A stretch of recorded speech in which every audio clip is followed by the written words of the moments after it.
Hey, welcome in, guys. Welcome to the fourth episode of the Gridiron Fantasy Football Podcast. My name's Huck Breeze. I'm joined here again by Scott Sheddick. Scott, how are you doing today?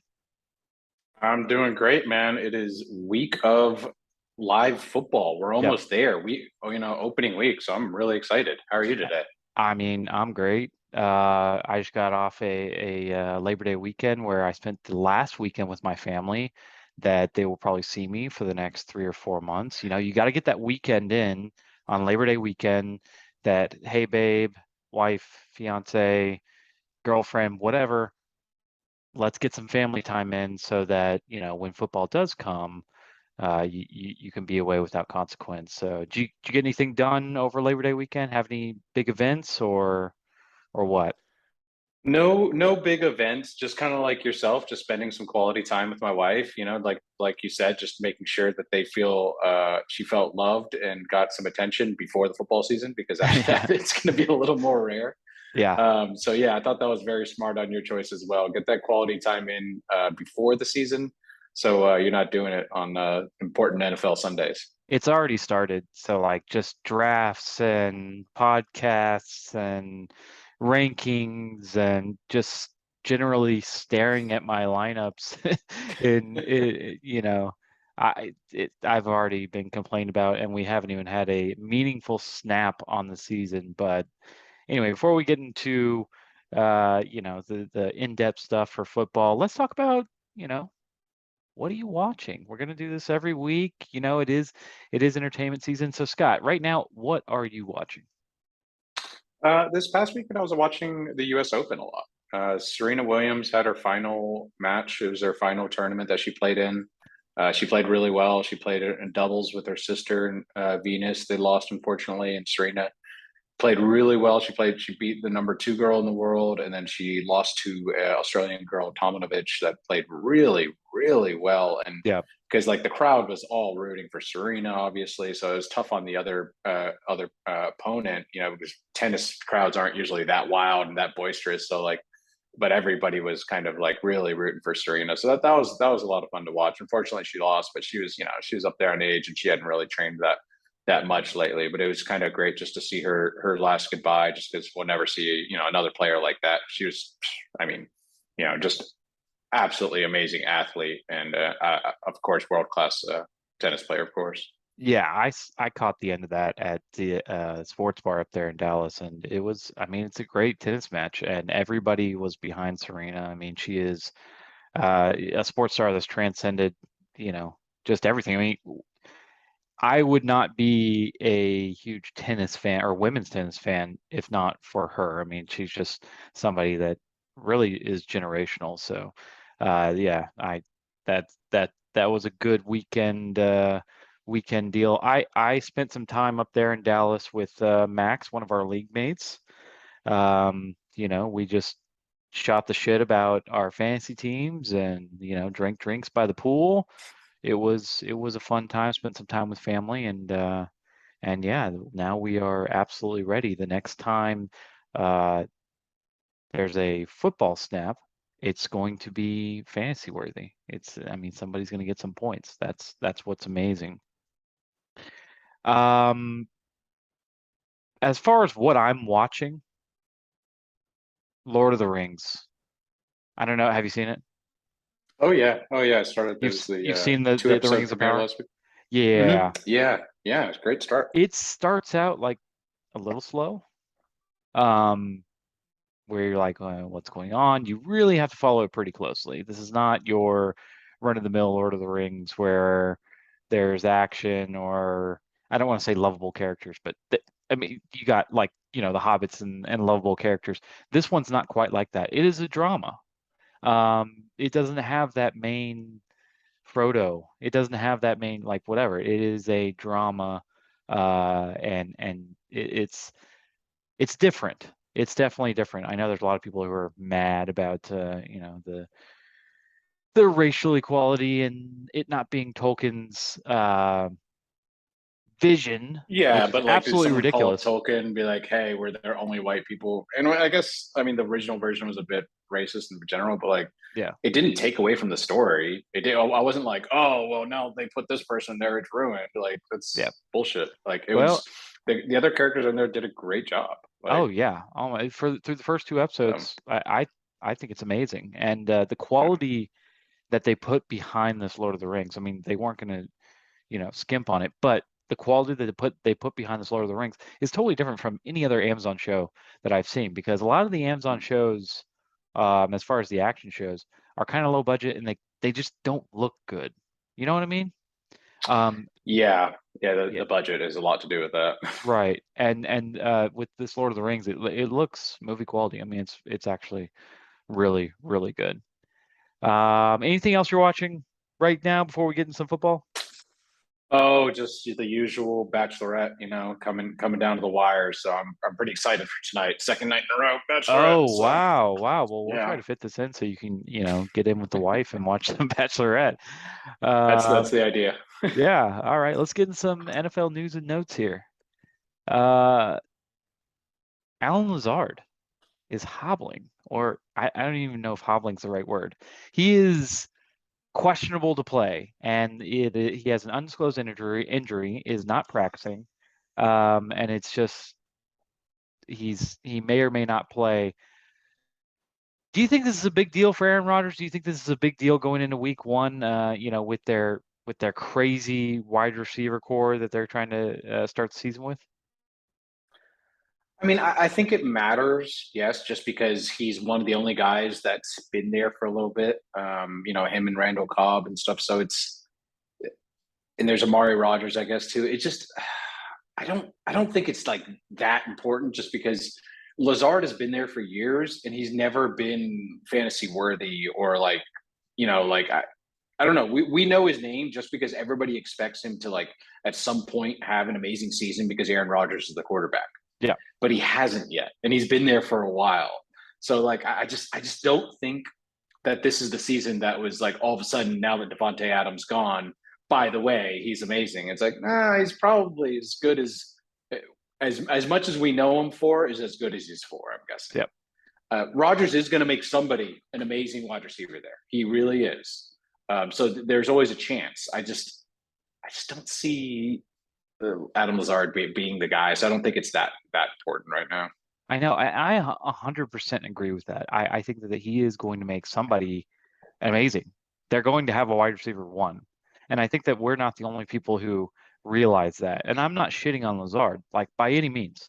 I think that he is a good complementary, mid-range wide receiver. But I don't see him as a 10 touchdown, 1,000-yard guy. And him being out week one does kind of worry me in a fantasy sense for who's going to step up. So let me ask Mm-hmm. you this question. If you had to rank just for week one right now, 1 through 5, actually 1 through 6, they got about 6 receivers, six kind of, I guess, fancy relevant receivers. Mm-hmm. 1 through 6, the Green Bay receivers, if you had to draft them in order, how would it go? Hmm. Uh, I guess I'd go Cobb first, just because Rogers knows him well and throw him every once in a while. Well, because the other starters are Lazard and Sammy Watkins, and we just talked about Lazard being pretty much forgettable, other than the fact that people think that for some reason every year he's going to do really well. He's kind of a McCole Hardman. He's the McCole Hardman of the team. Like, people always have faith, but Yeah. like, he never shows up. Yes. Sammy Watkins is literally the time old version of that exact scenario. He's been doing it for like years longer. So there's two people that are just in soccer. When you practice, they have these little, like, cardboard cutout guys that you can do set pieces and kick the ball over, and you can practice. They're basically those guys out on the field. They just kind of go and they stand there, and they look kind of tall, and they're little, they look a little mean, but they don't do jack shit. Right. So Lazard, Watkins, useless.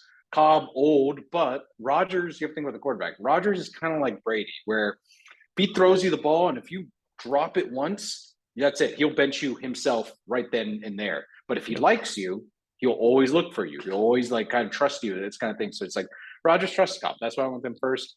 2, I'd go your man Dubes. He's been talking about him. Romeo Dubes. I think there's going to be, like you said, there's going to be somebody that steps up week 1 that Rogers is going to be like, yep. Timeout. Dubes is not the proper pronunciation, my friend. Oh no. Is it Daubs? It is Dobbs. Dobbs. Okay. So the man is so shy that they called him Dubs 4 years at Nevada, and he never corrected anybody. But when asked in the combine after that, how do you pronounce his name? It is Dobbs. Kind of like Dahbs. It's the like Dobbs. Dobbs. So Dobbs. People have called him Dubs, but absolutely no one has called him Dubes. So anyway, continue with your Oh, well, shit. I like that. Thank you. Thanks for letting Yeah. me know. I always want to pronounce people's names correctly.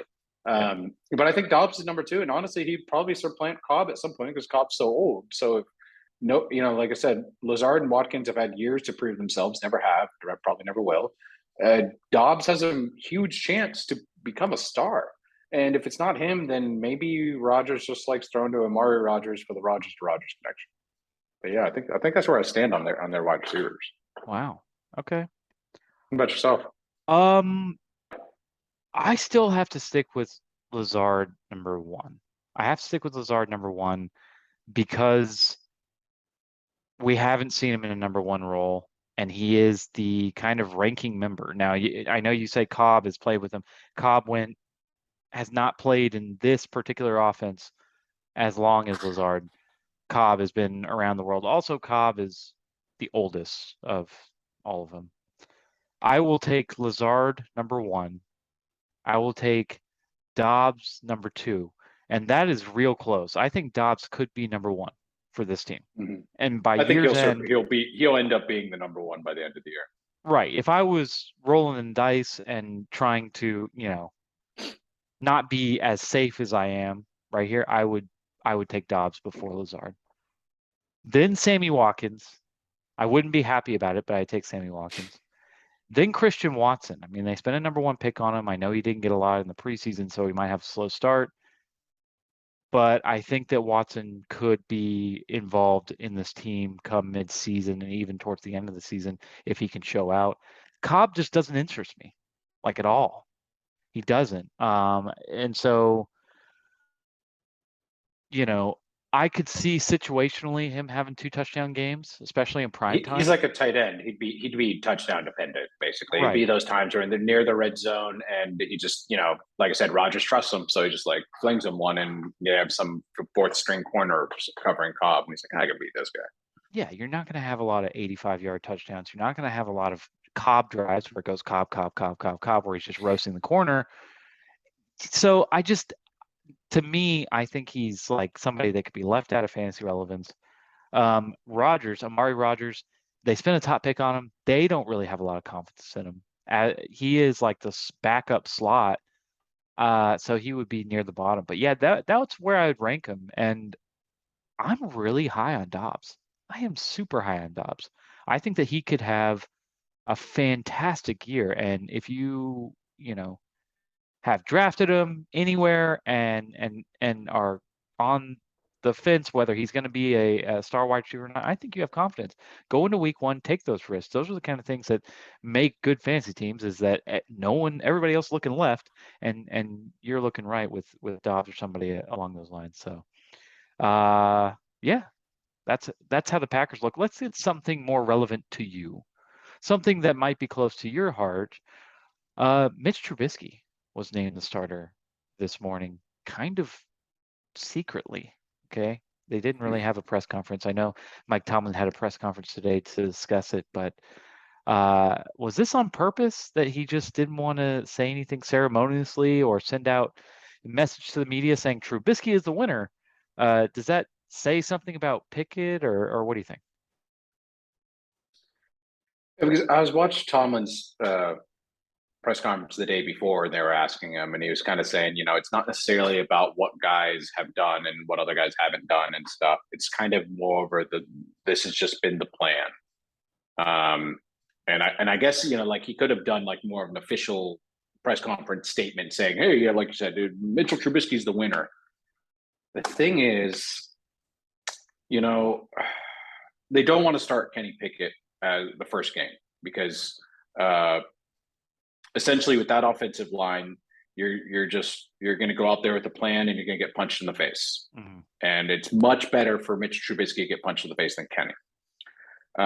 Essentially, they didn't announce it as like, oh, Mitch is the winner, because he's not really the winner. He's the steward. He's the placeholder until Kenny's ready or until the offensive line is ready. Mm-hmm. So they don't want to make a big announcement like that because he's, like I said, he's just kind of there for a little bit. It kind of reminds me of 2004, Big Ben, 10th pick overall. They didn't say he was going to start the first game.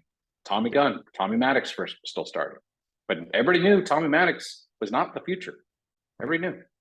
I mean, it was a slightly different situation, but they let Tommy Maddox went out there for 2 games or 1.5 games. Ben came, and then he got hurt, and then Ben came in. I feel like they're going to let the natural progression happen. Like I said, the offensive line is still really bad. They'd rather have Mitchell Trubisky go out there. He's a little bit more mobile. He's obviously seen more NFL defenses, has more experience. So it'd just be more beneficial for him to go out there first, and then Kenny to learn from that and go from there, because they're not, truthfully, Steelers aren't trying to go all out to win a Super Bowl this year. So there's no need to put Kenny in there and have him possibly get David Card. That's the worst possible scenario. So yeah, especially with that offensive line. Right. Okay.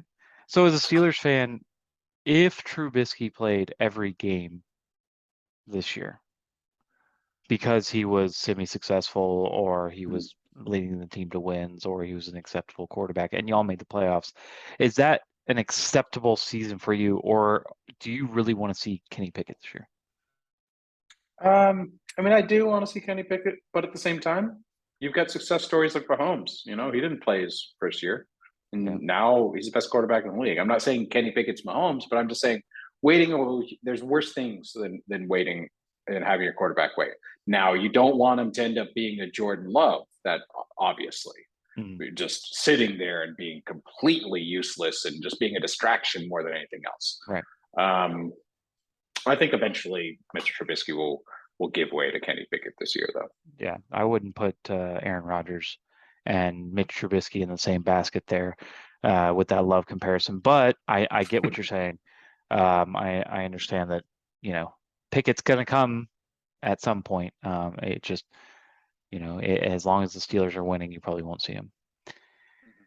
Okay, Marlon Mack was released again for the second time in like 2 weeks. Is it Damon Pierce time? What do you think of Damon Pierce? Where do you put him on the timeline of running backs right now? He's a good running back. He's obviously made the cut, which is not easy to do lately. We've all considered Marlon Mack to be a pretty decent running back the past couple of years, and he's been getting cut here and there. So Damian Pierce must be showing some flashes, and I think he's going to be on a better offense this year. Not great, but I think it's going to be more balanced. So I think he could definitely reach 1,000 yards this year, I think, which is a very doable feat for him. Okay. I'm gonna rattle off some running backs. You tell me Damon Pierce or X running back, okay? Zeke Elliott. Josh Jacobs. Damon Pierce. Cordell Patterson. Cord Pat, just for the flexibility. Let's go David Montgomery. That's tough. I consider them kind of on the same level there. So I do really like David Montgomery. I think David Montgomery's in a more run first offense is the biggest thing. I agree as well. I think that when you put Damon Pierce above somebody like Montgomery, you are trying to get too fancy. Mhm. Montgomery is somebody that's ranked higher all year, and I'm all in on David Pierce. Like I love David Pierce, but again, you can't get too fancy. You can't say, you know, I'm going to take David Pierce over all these running backs who aren't being as flashy right now or have had starting job for years and years. He's just the new flashy thing. So I agree that David Pierce is way better than he was when we drafted in early August.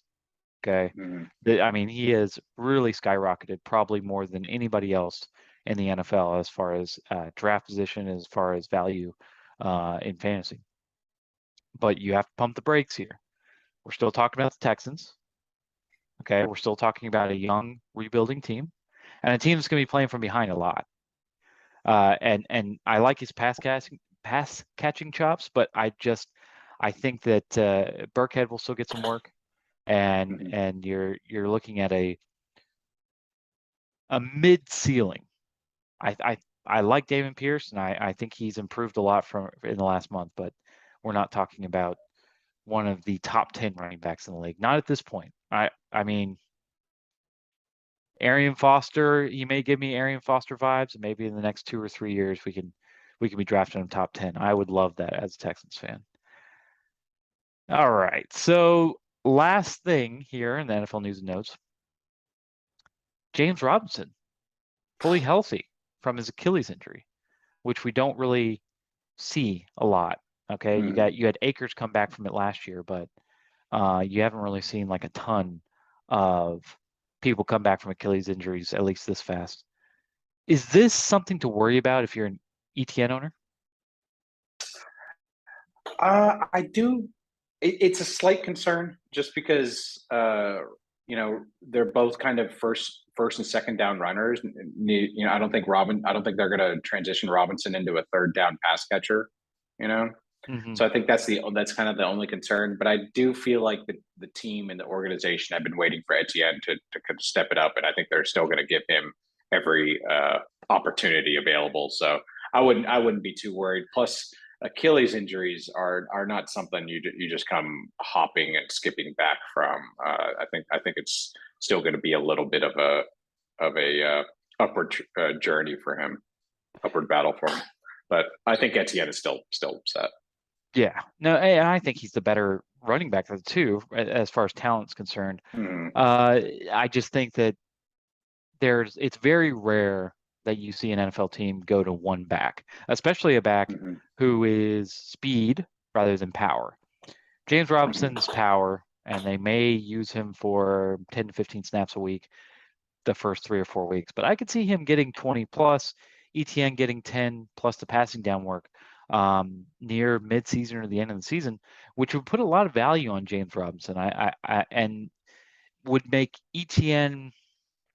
Do you remember when it was Melvin Gordon, Eckler? Do you remember that Mm-hmm. dynamic where it was like both those guys were really good to own? A lot of people liked Eckler, and he literally came in on passing downs. So he'd get the draw. Most of his rushing yards came from draws and third and longs, and a lot of passing catches, whatever. And Melvin Gordon got the early down work. I think it's that sort of dynamic that we're working with. Um, Obviously not that good. That was one of the best tandems in the league. I don't think James Robinson ETN is going to be one of the best tandems in the league, but I think that's what you're looking at as far as fantasy expectations. So I agree with that, and I could see Robinson getting a little more value later, especially when the Jaguars are playing from behind and they're not running the ball as much, and he's coming in to get a few more catches. yeah, yeah, absolutely, absolutely. Okay, so in our main league here, the Gridiron, what we're going to do here for our next segment, we're going to go fantasy MVPs. Now, this is fantasy MVPs for week one. Okay, you're going to name somebody on this team that you think is going to be the fantasy MVP for week one. You ready? Oh, I'm ready. All right, we'll start with my team, Sex Raptor. Why don't you go ahead? I was kind of torn between your quarterbacks as far as your new week one MVP, but I think I'm Really? gonna go with Davis Mills. Yeah. I think he's going to start off a lot hotter than people think. Right now, Indianapolis is actually like one of the highest favorites to win Week 1. Which I mean, I do think that Indianapolis is going to win, but I do not think it's going to be as hands down as everybody is making it right now. And I think Davis Mills is, if anything, going to have great garbage time touchdowns, but I think he's going to make it a very close game. I will agree with you on the part that if you are taking Indianapolis in your survivor leagues or betting on the spread, pump your brakes because the Texans, these aren't your Texans from last year. They're going to be a lot better. Um, I like how Shaq Leonard is a little hobbled. He just started practicing this week, didn't get any preseason work, so we're seeing a very rusty defensive captain there. Um, I'm not going to call the upset 100%, nor am I going to bet on it. But I do like what you said about Davis Mills, and I think he's the most disrespected man in the NFL as far as Mm-hmm. fantasy, as far as gambling, as far as everything is concerned. Davis Mills deserves to be in the top half of QBs, and he is discussed as he is bottom 5 right now in every circle that you come upon. I'm going to disagree with you there, though. I'm going to say DJ Moore is coming out, and we'll get into this later. I think DJ Moore, he's finished top 10 every season, no matter who his quarterback is. Top 10 receiver. I'm sorry, top 20 receiver, but top 10 most years, except for the years where they had just terrible quarterback play, like last year when they had the worst quarterback play in the league statistically. Baker's coming in hungry. We're not going to talk about Baker right now, but we will talk about DJ Moore. I think he hits DJ Moore for a couple touchdowns against Cleveland, who have an absolutely rough start to the year. So that is my MVP for my own team. Glad we got that out of the way. Let's talk about the maestro, Michael. Give me the fantasy MVP you think for Michael's team. You know, Matthew Stafford Thursday opening night is, I think, an easy choice. I honestly think it's going to be Jamar Chase, though. I think that they're playing the Steelers, and the Steelers have done what they can to shore up their run defense. But I just think that Jamar Chase and Joe Burrow are just have such a good connection, and they read the defenses so well together. Steelers lost their number one corner in Joe Hayden over the offseason. Yes, there's Minka Fitzpatrick back there, but I don't see a corner matching up with Jamar Chase very well right now, and I could see him scorching us for at least 2 touchdowns. The first thing I look at when I look at Michael's team is that how did he get Jamar Chase? I mean, I realize that he traded up to get 2 quarterbacks and then take Jamar Chase, but it just looks very uneven where it's just like, wow, you have 2 really good quarterbacks and Jamar Chase, who I had as my number 1 receiver. And going into my fantasy drafts, I thought of Jamar Chase as like my number 1 pick. Get Jamar Chase in every draft. And when I realized that he was super expensive, that everybody in the league expects this guy to be the best, that's when I knew, okay, well, I can't really go that route because I'm going to get beat, and like I did by Michael in every one of these drafts. I think that's a good pick. Okay, I'm going to go with Juju Smith-Schuster, and here's why: because I think that the highest scoring game of the week is going to be Arizona against Kansas City in the Dome there in Arizona. I think it's going to be a dogfight. I think that they're going to hit the air. Kyler Murray and Mahomes are going to go through the air and score. Both have 3+ passing touchdowns. As far as red zone receivers, the best on both teams is going to be Juju Smith-Schuster. You got burners and really fast guys in Valdez-Scantling, Sky Moore, Mecole Hardman on that end, but those aren't going to be your red zone guys. The guys that are going to run the best routes is Juju Smith-Schuster, and I could see him getting a couple touchdowns. He's the guy. I'm facing Michael this week. He's the guy that I'm afraid of most because, like I said, I think that's going to be a shootout over there in Arizona. Definitely see that. Okay, yeah. Next team, Brad. Give me Brad's MVP for week 1. Brad's MVP. He actually has a pretty good team. This was a tough choice, just because I have faith in Justin Fields this year. I think he could go off this year at some point. I don't know if it'll be consistent the whole year, and I don't think it'll be week one versus San Francisco, but I do think at some point he's going to be good. Josh Allen, another great pick. But I think I'm going to go Stephon Diggs just because I think Josh Allen might have a turnover or two against the Rams. Maybe Aaron Donald getting some nasty hits in there or something. But I expect Stephon Diggs to still show up, get over 100 yards and at least one touchdown. Yeah. Yeah, I looked at the same thing. I'm a little reluctant to pick somebody against the Rams defense and somebody on the first night. That was the only thing. And, you have Jalen Ramsey probably shadowing him all night. Does he shadow now? Because he used to only stay to one side, like some sort of Right. inept tool. But I remember seeing that and be like, you only play the right side, you're free to go on the left side. No one throws to that side, though. He's been thrown at like some of the least. Great, but like in the NFL. last time, like you just move the receiver, motion him over here, and that's it. And then Ramsey just watches the play, might as well be on the bench. Like it's useless. Yeah, no, I totally understand that. But yeah, and I think Diggs will get his no matter what. I think the Bills' offense will find a way to get Diggs, his receptions. And if not, they have so many weapons. I think that's going to be a great game.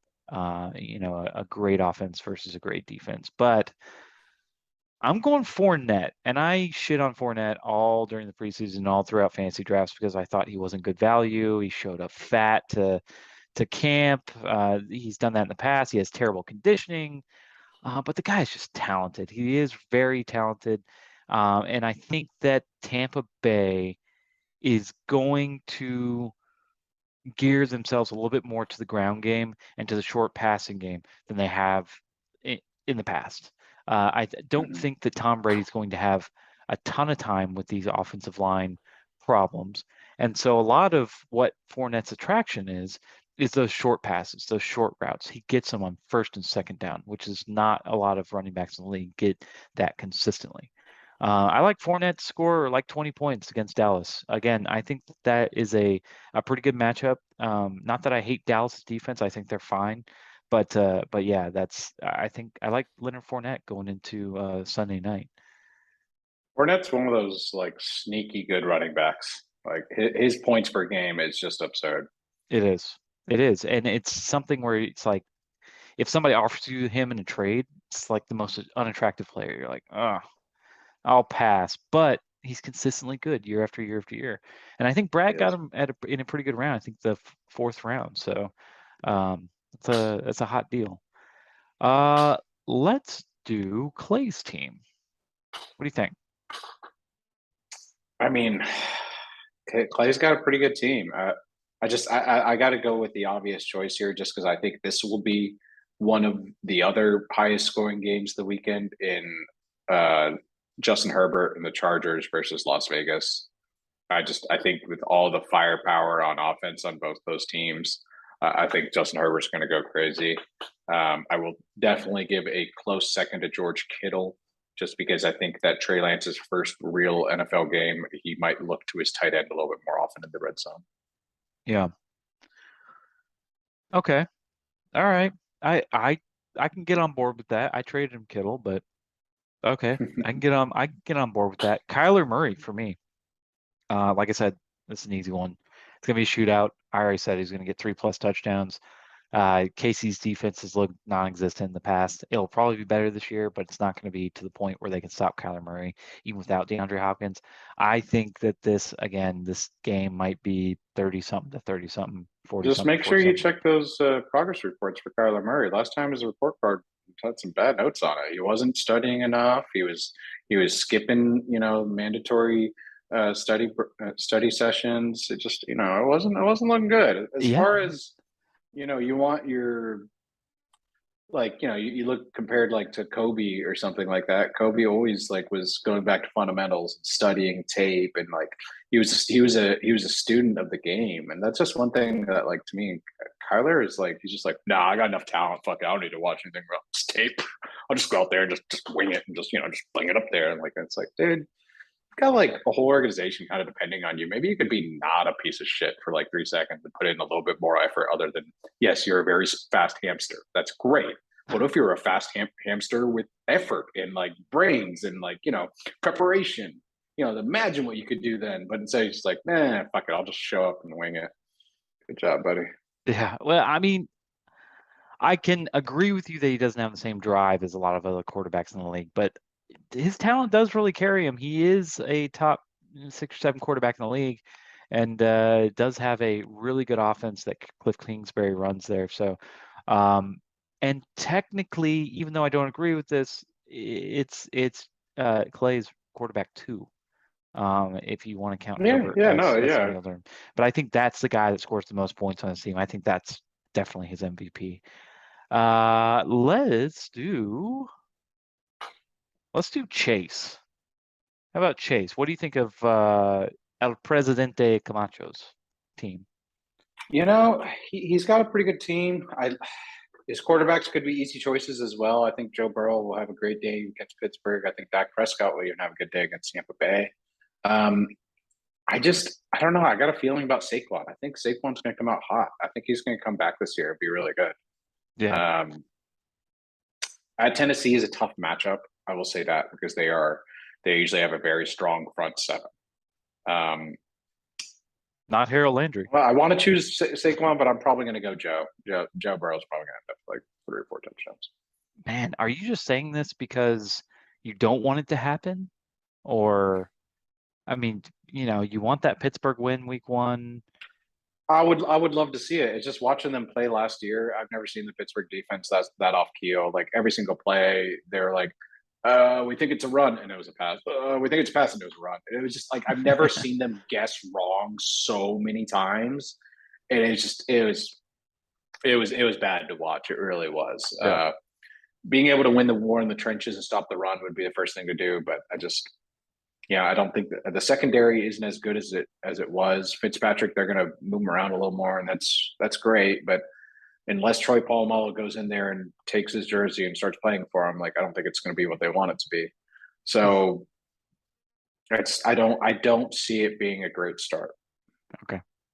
I mean, yeah, you've been giving offensive love to these Bengals, and I know you would never do something like that to the Browns, but maybe you're being a little bit more realistic. Maybe you're being a Well, the little bit Bengals more. proved themselves last year. The They did. Browns gave $230 million to a rapist. I'm good. Oh, excuse me, Ooh, butt tickler. Well, sorry. Don't want to offend anybody here, but. allegedly, but yes, Allegedly. allegedly. Yeah. Okay. I'm gonna go with Hunter Renfrow. So that's another theme that I'm gonna go on this week is that the Raiders are going to have a great first Sunday against the new defense of the Chargers. I really think this Raiders offense is going to give people problems this year. You might not see Devontae Adams be Devontae Adams statistics wise, like you did last season, as depended on as Aaron Rodgers, was on him last year. But you've got Darren Waller, Hunter Renfrow, you've got Devontae Adams over there, a decent running game, and Derek Carr is nothing to shy at himself. I really think this offense is going to be dynamic and be able to attack you in a bunch of different angles. And Hunter Renfrow, to me, is the best route runner in the NFL. To me, I'm not saying he's the most talented. I'm not saying he's the fastest. I'm not saying he has best hands. He's the best route runner in the NFL. And I think he can carve up this defense for like 6 or 7 catches and maybe a touchdown and give Chase great value for Hunter Renfrow week 1. I really like the Raiders and I really like Hunter Renfrow week 1. Good choice. Okay. Yeah. Next up, Max's team. You can guess who I'm gonna pick, but why don't you go ahead? I mean, I can't remember from looking at the notes, but we're probably going to pick the same person. But yeah, I'm going to go with Derek Carr. Yeah. I mean, Yeah. I think like I said, I think to me this is going to be one of the highest scoring games up there. Las Vegas versus the Chargers, along with Arizona versus the Chiefs.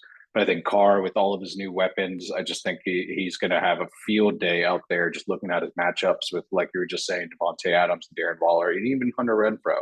I think that's going to be. I think they're going to have a lot of fun playing out there, and Derek Carr is just going to put on that waterproof eyeliner so that he's just ready to go and he's going to be locked in. So I Yeah. expect him to have a big day. Yeah. No, I mean, Derek Carr's my weekend millionaire quarterback. Okay, so in my DraftKings lineups, he's going to be the guy that I'm going to roll with. I really like him. I really like the value of him. I think he's going to have a great week going into LA.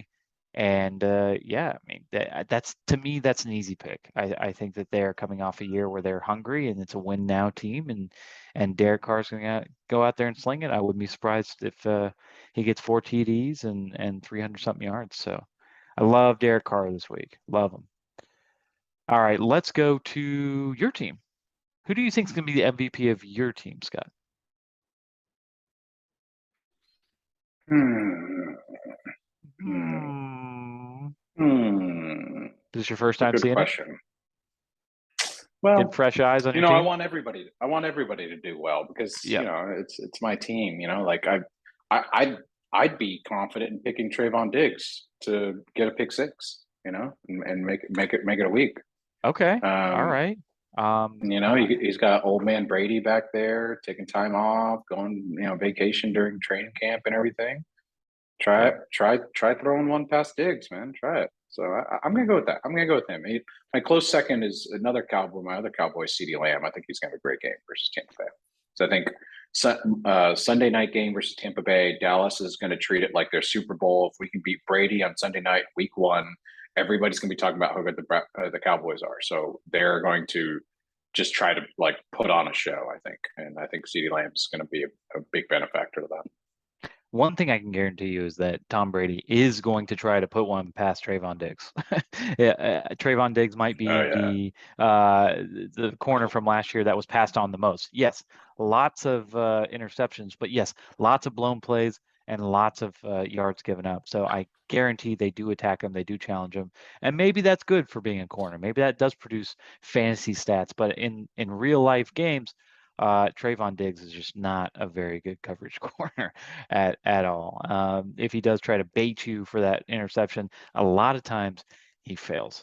So yeah. so yeah, there's a good chance of that. But I'm gonna go with Jerry Jeudy. Okay, on Monday night, Mm-hmm. there's a lot of talk of who is the better receiver there in Denver with Russell Wilson coming in because obviously when he was in Seattle, you had a DK Metcalf, Tyler Lockett dynamic, and you could kind of differentiate that DK Metcalf was the guy to own and Tyler Lockett was that mid-range guy. Coming into the season, it's Cortland Sutton is the DK and Jerry Jeudy is the Tyler Lockett. I think personally you swap them, not physically wise, obviously, but just fantasy point wise. I think Jerry Jeudy's going to have a fantastic year. I mean, this is a guy that was drafted in the first round a few years ago, very highly touted. Just somebody who just wrecked college football with his route running and speed. I think he's super valuable, and we haven't seen what Jerry Jeudy can actually do. Having him on Monday night as that fantasy hammer that I've always talked about the fantasy hammer. Having the last guy to play is always awesome because you're sitting there rooting for somebody. One more catch, one more touchdown, one more first down.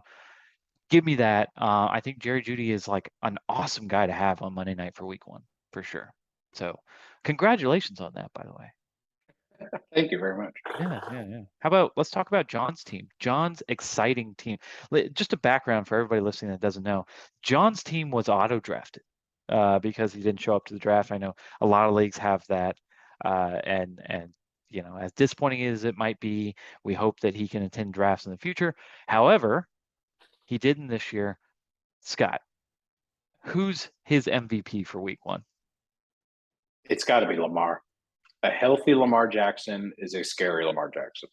Week 1, we talked about last episode of his running backs being a little hurt.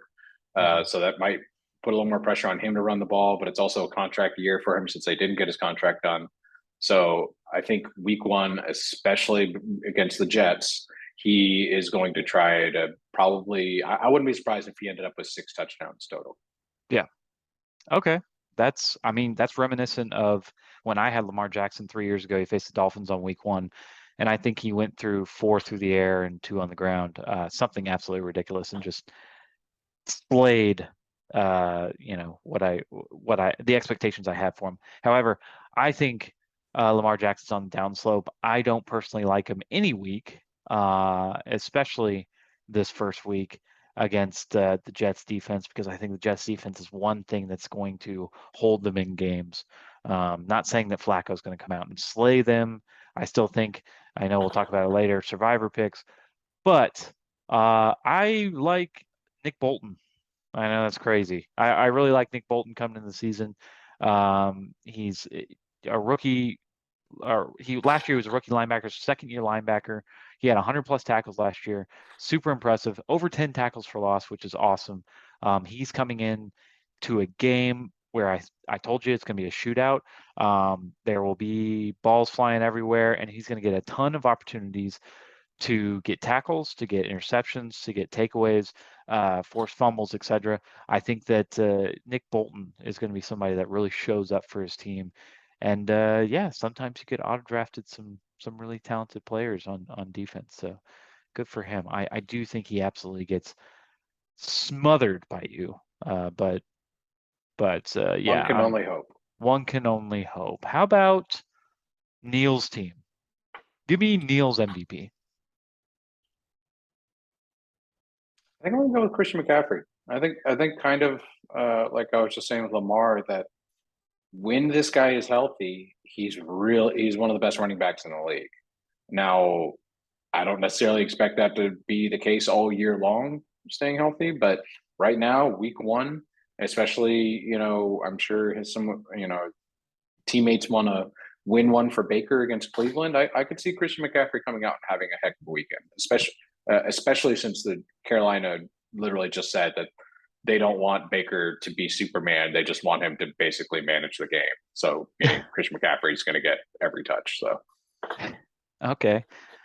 which is good, like realistic expectations for them. Good Like, dude, foreshadowing. yeah, we don't need you to be Batman. Just be Robin, be Batgirl, be, Batgirl? Batgirl? it's just, She-Hulk? just setting expectations. Yeah, She don't be the Hulk, be She-Hulk. be She-Hulk. Okay. Yeah. I'm gonna go with a little surprise here. Chris Olave, who's not starting. Okay, I really think he should make room for him. He can't really make room for him. Gabriel Davis, Cortland Sutton, Debo Samuel. You can't bench those guys. But Chris Olave would be a fine receiver starting on anybody else's team. And I think that he is going to show out against Atlanta week one. Couple touchdowns, maybe 5 or 6 catches. He's got that speed to get that deep ball. I really like Chris Olave for week one. I think he's going to be absolutely insane. Yeah, it's a tough situation. If Chris Olave could play tight end instead of Freiermuth, that would be a good decision for him. But yeah, I don't think Hey, that that's, Freiermuth's a hell of a tight end. yeah. I'd be Okay. easy on that. That guy's got some hands. I know. I'm not saying he's bad, just like I never said Heath Miller was bad. I think Freiermuth and Heath Miller are kind of hand Sounds in like you're hand. thinking it. Sounds like you're thinking it. Yeah. Heath Miller was forever the 14th best tight end. Like, oh man, I didn't select a tight end in the draft, so I'm just going to take Heath Miller and I'll be safe with it. I'm okay with it. Like, whatever. There's not a lot of people on the free agent wire who are better than Heath Miller, so I'll just stick with him. He's going to give me a touchdown every 3 weeks and maybe 5 catches a week. That is Freiermuth in a nutshell. But yeah, no, I mean, Chris Olave gonna be insane. It's a good problem for Neil to have. Trust me, it's a good problem. Let's do Cameron. Cameron's team. Who do you think is gonna show out week one? I was debating between Devontae Adams and Russell Wilson, but I think Devontae might not necessarily have the biggest game week one, but I think Russell will. I think Russell's gonna just go nuts against his old team at Seattle on Monday night. Yeah. No, I like Russell Wilson Monday night for sure, but I think Devontae Adams does get a few touchdowns. I think that, like I said, the Raiders over the Chargers. I would pick the Raiders to win that game. I believe it's 2.5-point spread right now, which people are going to just thirst on the Chargers and Justin Herbert because people love that guy. I mean, I get the statistics and the shiny new thing, but I'm just not. I think Devontae Adams comes out and shows the Devontae Adams of old and catches a few balls. He's not going to catch 3 touchdowns, but I think he does well enough to be Cameron's MVP this week for sure.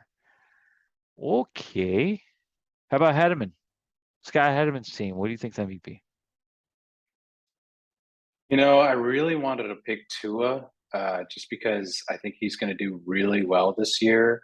No, I'm kidding. I never picked Tua for I was anything. like, oh, is he really going to go with this? No, no, no. I think Bill will be smart enough to realize that Tua's range of throw is probably about 6 yards, and they'll destroy him after that. No, I was debating between Mahomes and Kelsey. I think Mahomes, like you said, that against Arizona is going to be one of those crazy high scoring games, and I think that since he lost his best weapon last year in Tyreek, I think Kelsey is just even that much more valuable in the red zone. So uh, between those two, I think it's coin flip really. Yeah. Just a matter of if Mahomes has a turnover or two, and Kelsey probably wouldn't. I think it's Kelsey. Kelsey is the de facto number one receiver now, and Arizona knows it, and they're not going to be able to stop it. And Yeah. I think that as we see Travis Kelsey decline over these years, it's not going to be as fast as people think. It's not going to be off Mhm. a cliff. Kelsey had 1,125 yards and 9 touchdowns last year. I still think he's around that 90 catch mark, maybe a few less touchdowns, and maybe just 1,000 yards. That's an excellent, excellent, excellent tight end. That would be an excellent, excellent, excellent receiver. I like Travis Kelsey week 1, and in turn, I like Patrick Mahomes as well. I just wanted to stay off the obvious pick. You know what I mean? So I hear you. yeah, Definitely. going with Kelsey. How about Danny's team? Anybody stick out for Danny's team? Um, you know, I think the obvious choice is Cooper Cup Thursday Yeah. night. Offensive MVP last year. Uh, I think he will have a great game just because he's another one of those guys that like when you're on the same page with your quarterback, you can't play good enough defense. Yep. Like you're not. And honestly, like if it was that case, I would probably tell my corners rough them up, just and do everything you can until you get a flag called on you. I'd rather have a flag called on you than Cooper Cup run by you and zigzag you for a touchdown every third play. Yeah. But I honestly think that the best player for him this weekend is going to be Myles Garrett. I think Myles Garrett against uh, a rookie offensive tackle in Carolina trying to chomp up Baker. I think Myles Garrett might have a big weekend. See, we both have our themes, okay, that we kind of play off of. Your theme is that everything bad in the world has to happen to Baker Mayfield. My theme, I mean, that's week to week. My theme is I love my guys. I love Dobbs. I love Davis Mills. I I love just these. think he's eating someone else's lunch when he doesn't deserve it. Ah, There's someone okay. else that should be playing that should be in that spot that can throw a football further than 5 yards. So you take That Jimmy like G over him. can play off. Yeah, I'd take Jimmy G in a heartbeat over Baker. Yeah. He had badly timed surgery, like we spoke about last time. I think Mhm. that was the biggest thing that hurt him. And Right. Carolina just like, oh fuck it, let's go out there with this guy that's definitely not Superman, like they said. Yeah. Well, I Just mean, he's got no backups now. I mean, Sam Darnold's out for the first 6 weeks, and the rookie they took is out for the season. So it is Baker's show right now, whether you like it or not.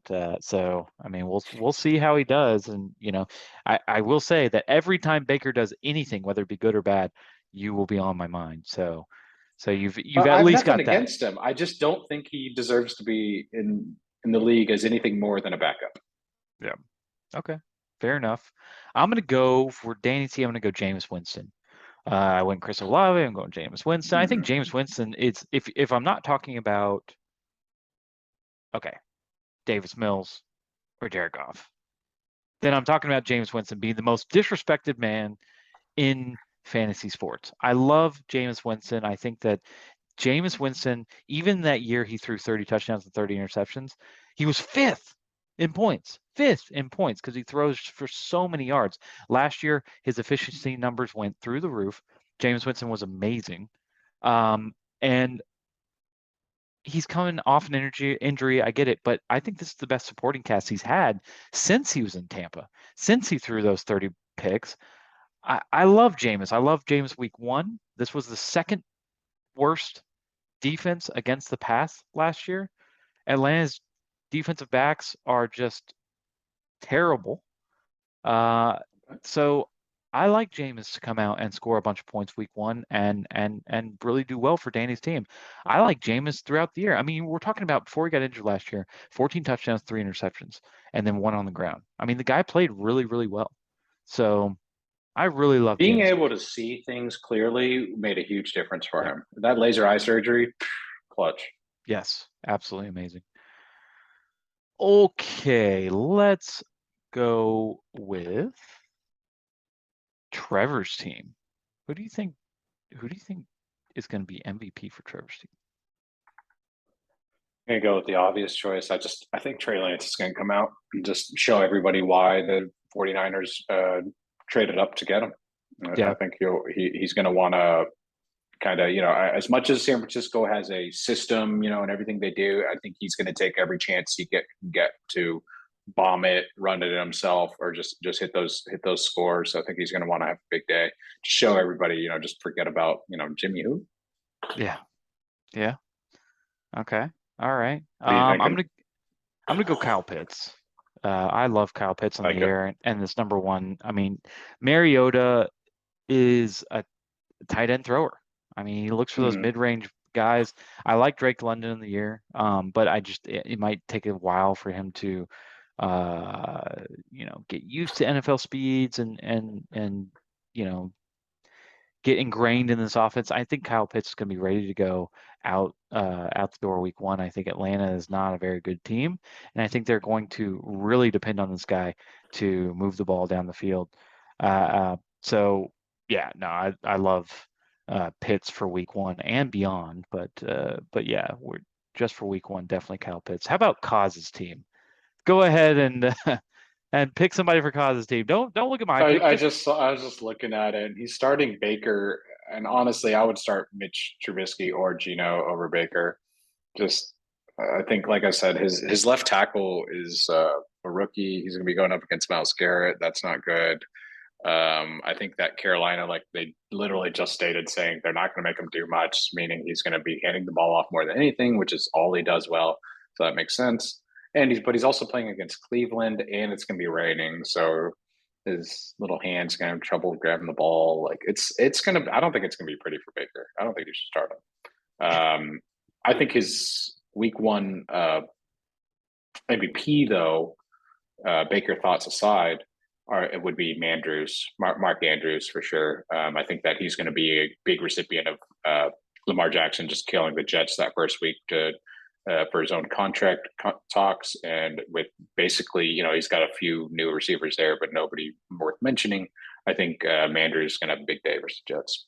yeah, I I don't 100% disagree with that. I didn't really like Mark Andrews. I didn't like any Ravens going into the draft. But I'm going to go with Baker.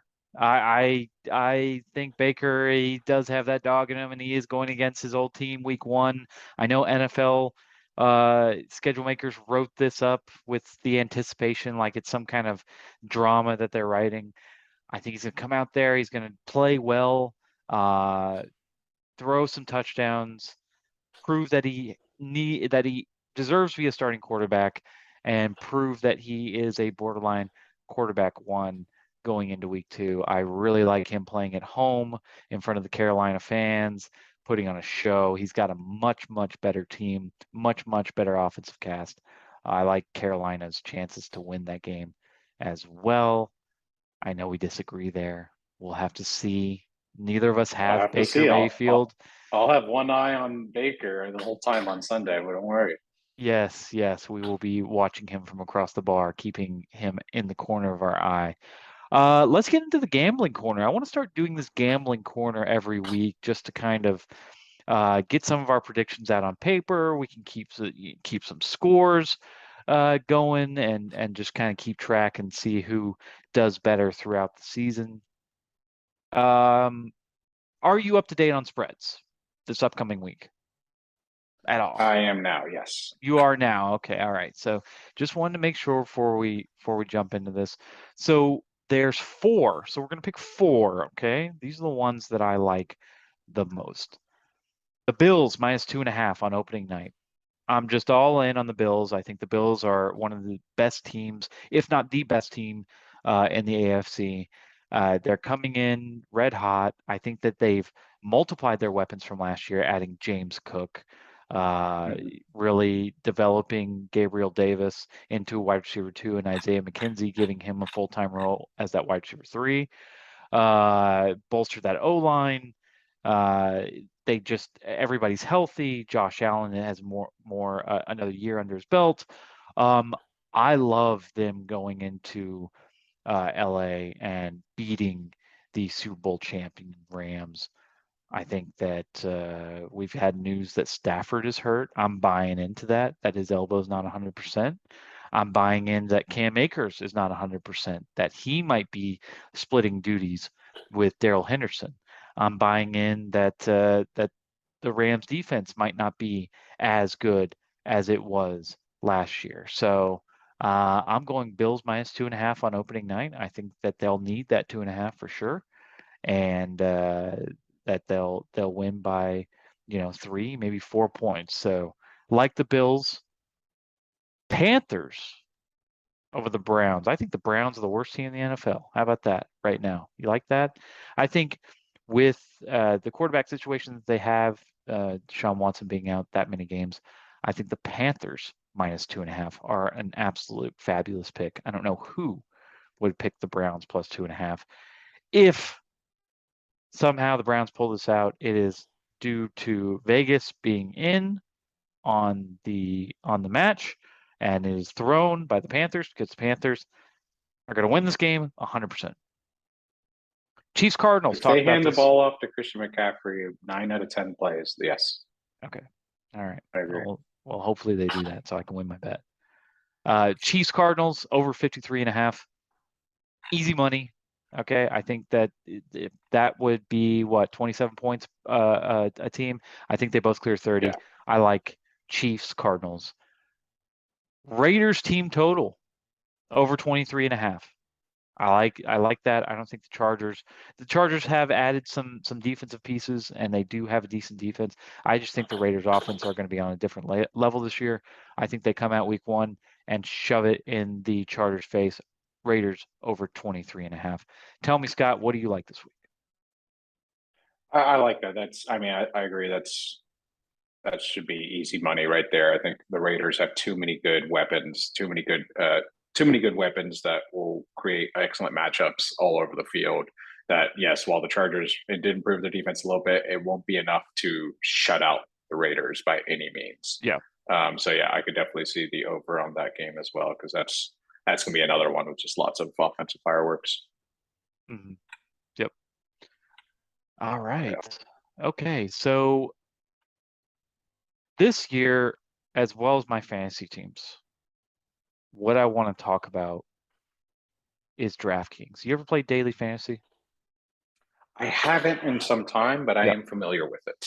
Okay. So yeah, in addition, I know there's just a million different directions you can use. You can look on Sundays, whether you're gambling, whether it's your fantasy team, whether it's the team you love, the Steelers, for me it's the Texans. There's so many different directions you can look at to say, what you're invested in. But there's never too many directions that you can look at. There's never too many things you can gamble on, too many things you can bet on. Uh, I'm going to give you a Thursday showdown lineup. Okay, so let me just teach you here. So that you get a Mm-hmm. captain, they get Mm-hmm. 1.5 times the amount of points than the rest of the league. They also cost 1.5 times more than the Mm-hmm. rest of the league. So my captain, who I think is going to do the best at value, is going to be Stephon Diggs. I think that, like you said, it is a little bit worrisome that he might be covered by Jalen Ramsey. However, Cooper Kupp at that captain spot is extremely, extremely expensive.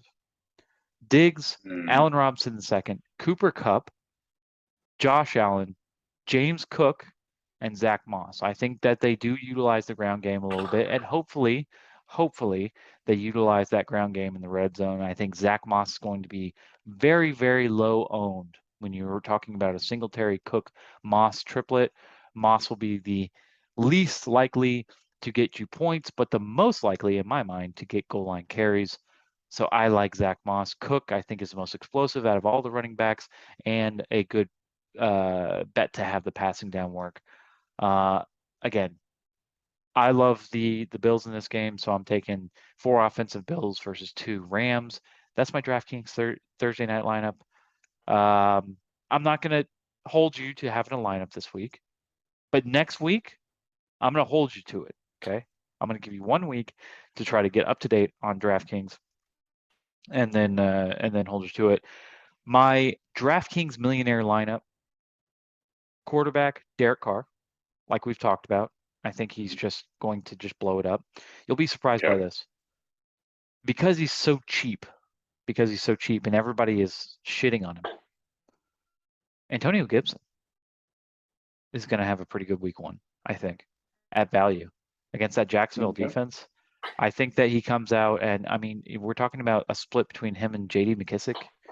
As much as he had a terrible preseason, Antonio Gibson is still a guy that has been successful in the past and is going to run against a below average defense. I like Antonio Gibson. Dalvin Cook against Green Bay at home. He always crushed Green Bay. Hunter Renfrow, we've talked about that. Romeo Dobbs, man. He's going to come out and surprise some people, swear. Kadarius Toney was somebody that I really liked going into week 1 with Daniel Jones throwing to him. Travis Kelce is going to tear apart that Arizona defense. James Conner on the other side is probably going to get that groundwork against the Chiefs' Swiss cheese defense, and Carolina against the lowly Browns is going to be my defense for the week. That's my perfect DraftKings lineup. Hopefully, I can win some quick cash there. Now, Scott, we're going to do our own thing here. Okay, this is going to be our last segment of the day. So thank you everybody for sticking with us through this episode. Survivor. So you're in this Survivor League with like thousands of different people, correct? Yeah, it's something. There's a few hundred people. A lot of people have a lot of buy-ins, is what it is. But yeah, Okay. it's there are a lot of people. I got invited in with some of my friends, and the pool is up to I think it's up to, almost up to 200K right now. Wow, that's amazing. And you say that you have to travel to California to pick up that cash if you win? This is correct. It would be a bit of a fear and loathing in LA scenario, as me and my partner in crime would have to travel to LA to pick up this briefcase full of cash, Oh, okay. because it is all in cash. Okay. So we will call this the journey for the briefcase. Okay, the journey for the briefcase, the crusade for the briefcase. Whatever you want to call it. But we will both give our survivor picks for week 1. Who is your survivor pick? Can't lose, won't lose, better not lose. What do you got? So the other aspect of is when you pick a team, you can never pick them again. Right. So you also have to kind of Right. look at their strength of schedule and how you think they're going to progress. Mm-hmm. So Okay. my week 1 survivor pick is the Ravens, because I think playing against the Jets with not at full strength, with Joe Flacco, who's just really old, and playing really not very good football right now. The Ravens are healthy. Lamar Jackson is healthy. More specifically, he'll be able to come out and do really well. I don't expect Lamar Jackson's health to stay like that all year long, because the more he runs, the more peril he puts his body in. So I think picking them early on, so you don't have to worry about them later, is a great way to go, especially with Jets, starting Flacco. So that's my go-to first pick Okay. for the Survivor. We do have 2 teams, so I would love to hear what your pick is. So I'm going to go with Broncos. I think that Russell Wilson going in Seattle, again, I feel like schedule makers knew something was going to happen because we got so many week one matchups against people's old teams. Mhm. But I think that the Broncos are just immensely more talented than the Seattle team. I think Seattle's defense got worse. I think Seattle's offense got worse. I think the Broncos offense got better, and I think the Broncos defense got better. I really believe that one of the teams to beat in the AFC is going to be the Broncos, and one of the worst teams in football is Seattle. It would blow my mind if Russell Wilson went in and lost to Geno Smith in his old home of Seattle. He knows how to play there. He knows how to handle the crowd. Uh, I got them by a million points. So yeah, I'm going to take the Broncos. I like that pick. I Yep, agree. I think there's no way he's gonna let that one go out, and I could. I'd almost put money on Seattle drafting a quarterback in top 5 picks next year in the draft. absolutely, absolutely. No doubt, no doubt that that happens. All right, Scott. Next time I talk to you, real football has been played. Okay. We are going to have Nice. fantasy points. Actually, the next time I talk to you, we will have either won or lost. Yes. I'll actually talk to you between then. Don't tell anybody. But next time I talk to you on here, where everybody else can watch, we will have either won or lost. And we'll have a lot to talk about. We will have a lot to talk about and a lot to react to next time we talk. So thank you guys for watching. Thanks for listening. Scott, anything else to say? I apologize for my lack of a background right now. I am working on that. Things are coming. Trust me, I judge people's backgrounds on when Yes. they're like on ESPN or something. So like, yeah, we're working on it. Trust me, we know. Me too. Me too, man. I'm really sorry. We're still warming up to this whole being on video thing. But we're gonna have some, good stuffed animals and party favors. So, all right, guys. Thanks a lot, and we will see you guys same time next week.